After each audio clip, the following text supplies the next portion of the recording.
सो sunflower जो seeds हैं उसको धो लिए क्योंकि वो कल लेकर आए थे, पूरा ख़त्म हो गया था। एंड ये यहाँ का है, गुजरात का।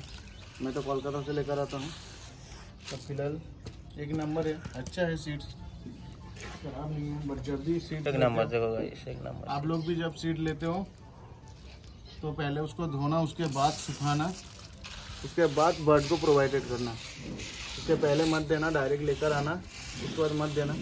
जो 1 किलो का पैकेट होता है दुकान से खरीदते हो, पेट शॉप से, वो दे सकते हो। बट जब ऐसे सीड्स होलसेल से खरीदते हो तो पहले धो लेना, उसके बाद फ्रेश करके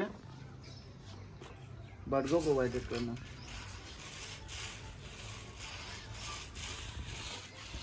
ये 2 दिन हम सुखा लेंगे, उसके बाद बर्ड को देंगे।